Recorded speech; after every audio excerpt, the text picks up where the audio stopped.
I'm Maria Dalton, approaching my 27th birthday, and I've been happily married for 5 years. My adorable son, Martin, turned 4 this year. Initially, I worked full-time after tying the knot, but now I balance my professional life with part-time work at the same company. My husband, 3 years my senior at 30, is Kevin Carlton. We first crossed paths through his ardent advances, which eventually led us to date and subsequently to marriage. However, the Kevin I knew during our courtship transformed after we exchanged vows, revealing a more domineering side.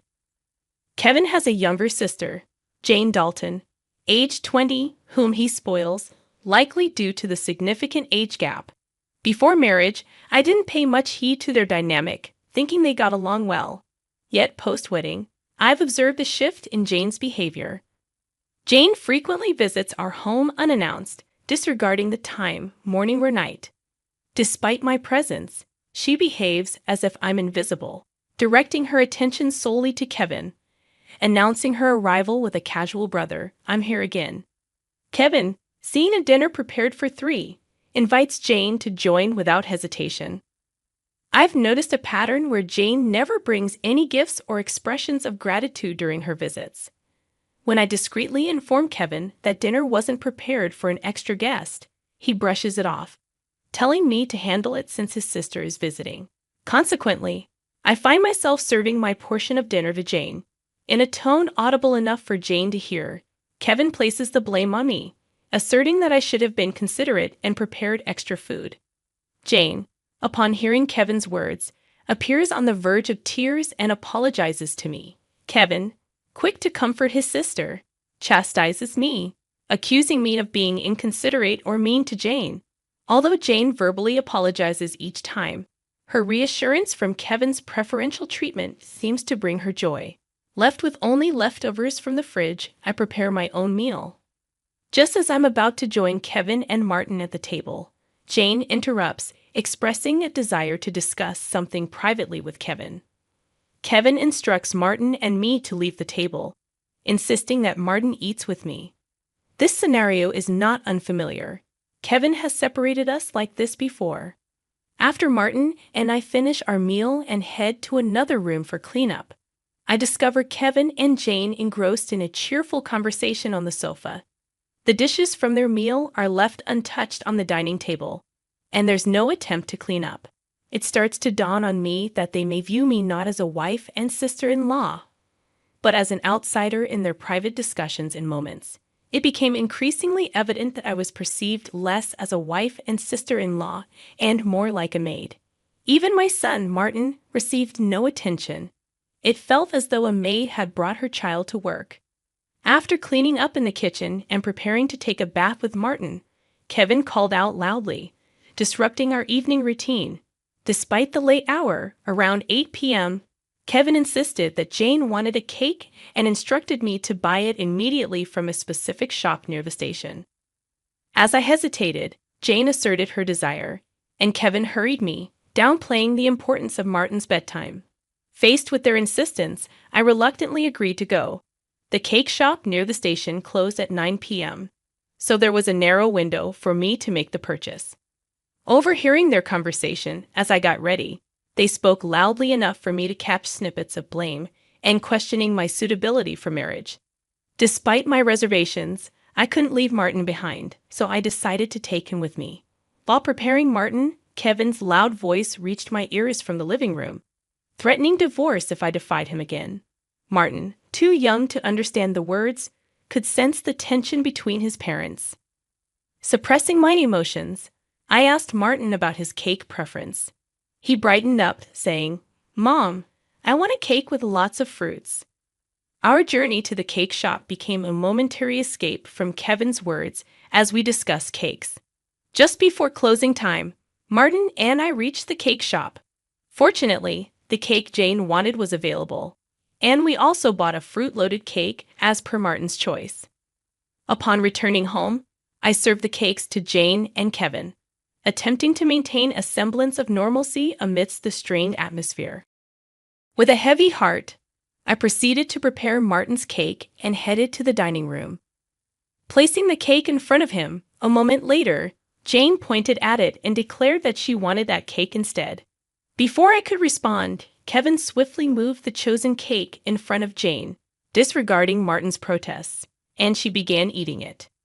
Kevin justified his actions by asserting that he bought the cake with his earned money, emphasizing his right to decide for Martin.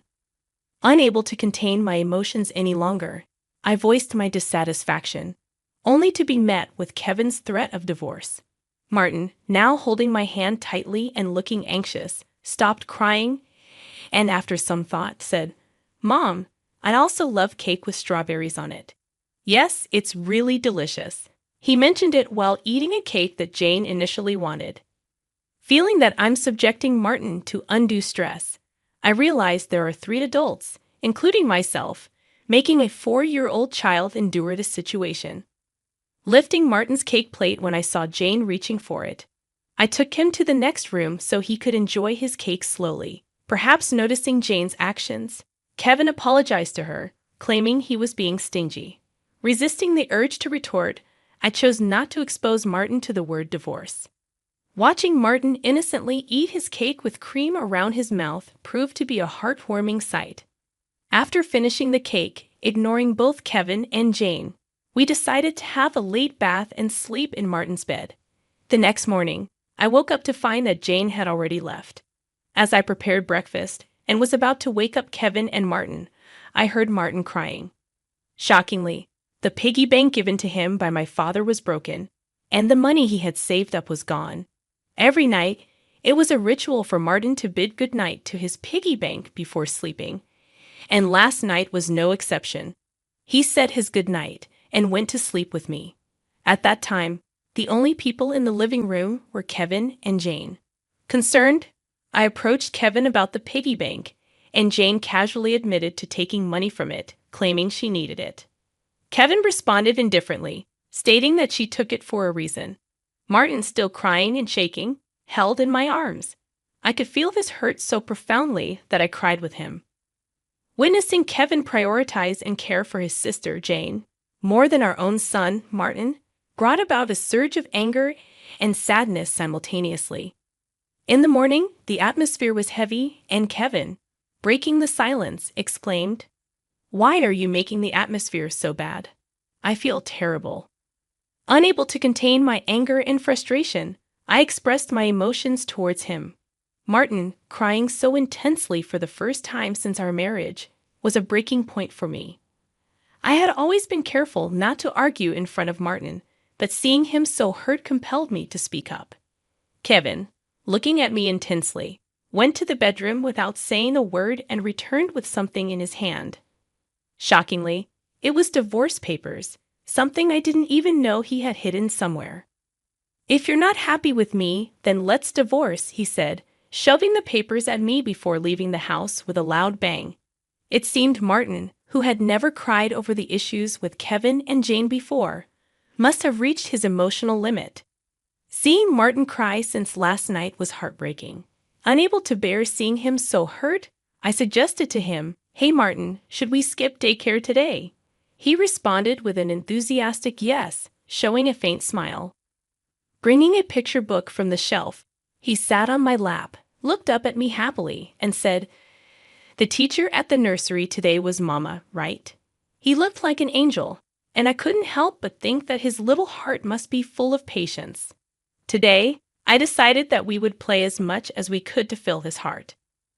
Though I might be causing trouble at my workplace, when I explained the situation, they kindly suggested I take a day off to spend time with Martin.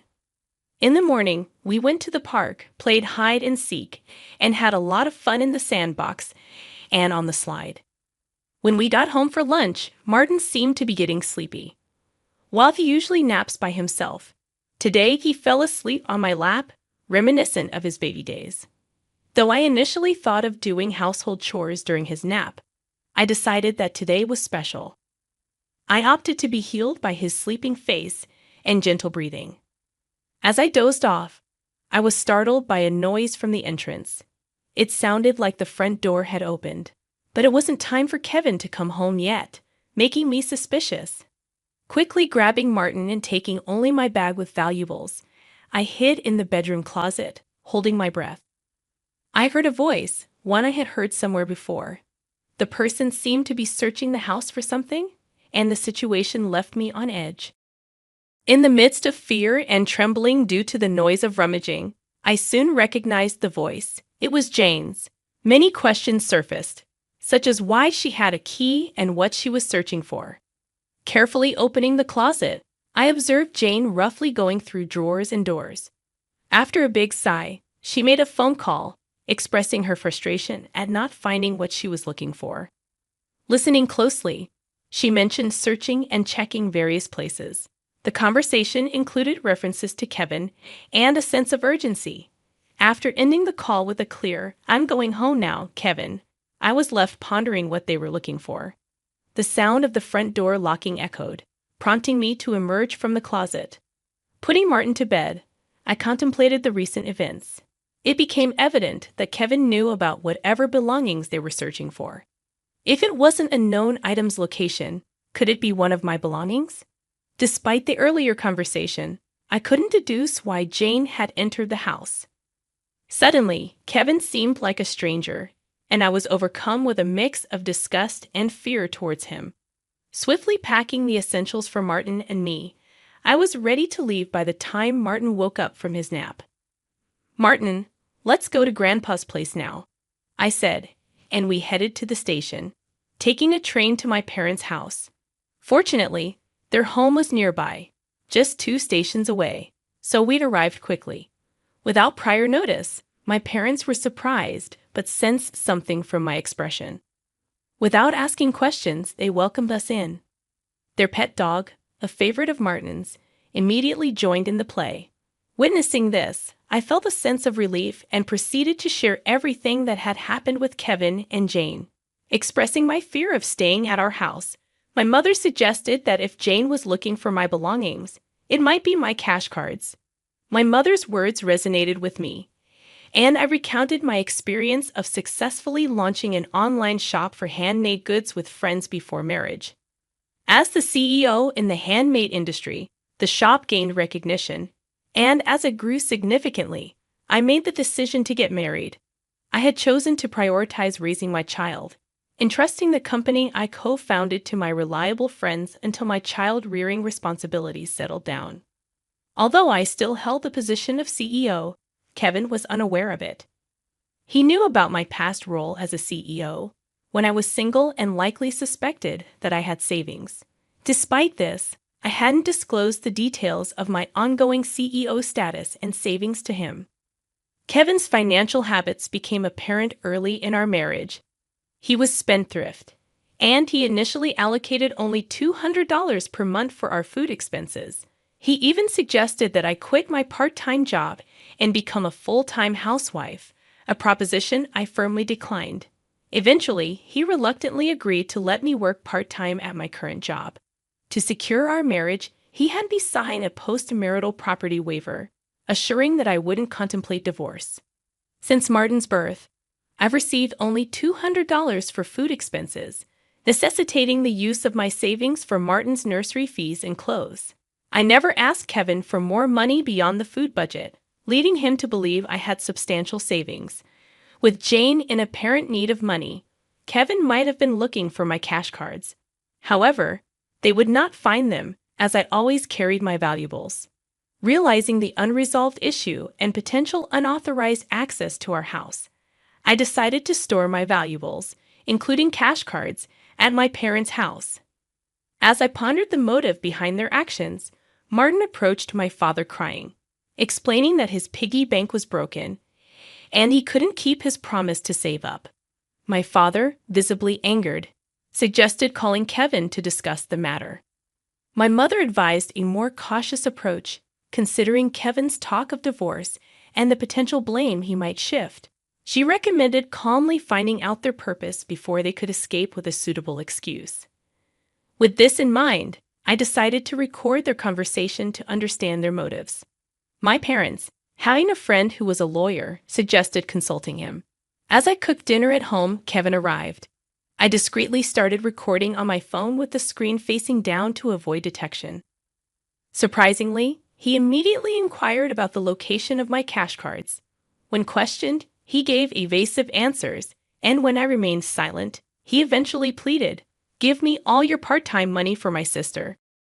In response to Kevin's demand for all my part-time earnings, I firmly stated that the money was for Martin's savings. Kevin's anger escalated, and he pushed the signed divorce papers toward me, accusing me of living off his money. He dismissed the importance of saving for Martin and emphasized his preference for Jane over our son. Upon hearing these words, I silently ceased preparing the meal, placed the divorce papers in the bag I had packed, took Martin's hand, and headed to the door. In a loud voice, Kevin declared that he was serious about the divorce and insisted that I should never come back. In defiance, I asserted that I would not return to a house where a stranger could freely enter. The term stranger referred to Jane, whom Kevin seemed to prioritize over our family. After leaving the house, I received numerous messages and calls from Kevin, which I chose to ignore. I turned off my phone and sought refuge at my parents' house. Upon reaching my parents, I shared the recorded conversation and the completed divorce papers with them. Though I admitted to having no love or affection for Kevin, I expressed concern for Martin. Despite their suggestion to divorce in order not to hurt Martin's feelings, there was also a possibility that divorce could adversely affect him. Struggling with this decision, Martin, feeling hungry, prompted my mother to make his favorite dish, hamburgers.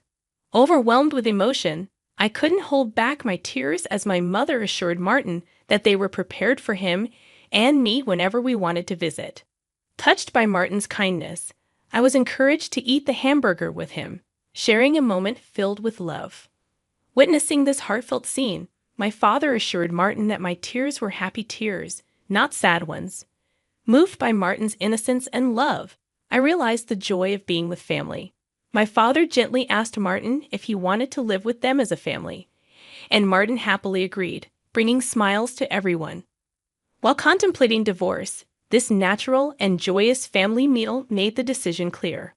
Although heavy-hearted, I decided to part ways with Kevin and inform Martin about it. Despite the initial struggles, the atmosphere was happy and everyone smiled, creating an environment filled with laughter and conversation. As I began preparations for the divorce, I contacted a lawyer who was a friend of my father. Martin slept peacefully with my father and the dog, providing a comforting backdrop of faint laughter. The next day, I met with the lawyer, and we successfully formalized the divorce contract. The lawyer explained that Jane had accumulated significant debt due to a casino and shopping addiction, with Kevin acting as her guarantor. The plan involved using my savings to repay the debt. Kevin's motive was to financially bind me, preventing thoughts of divorce. The divorce papers I submitted were already accepted, providing a sense of relief. Later, Kevin called, expressing emotional instability. While discussing the divorce, he admitted to spoiling Jane out of a misguided sense of sibling love. He expressed jealousy over losing me to Martin, but requested that I not remarry until he settled Jane's debts. However, I firmly conveyed that I no longer loved him and wouldn't reconsider. Kevin's somber tone ended the call with a plea for my happiness. With the divorce finalized, I discussed my future life with my parents, deciding to stay at their house until Martin grew up. I resumed my role as a company president and heard that Kevin and Jane were disowned by their parents due to their actions. Today, I find happiness in being with my family, grateful for the support and love that surrounds us,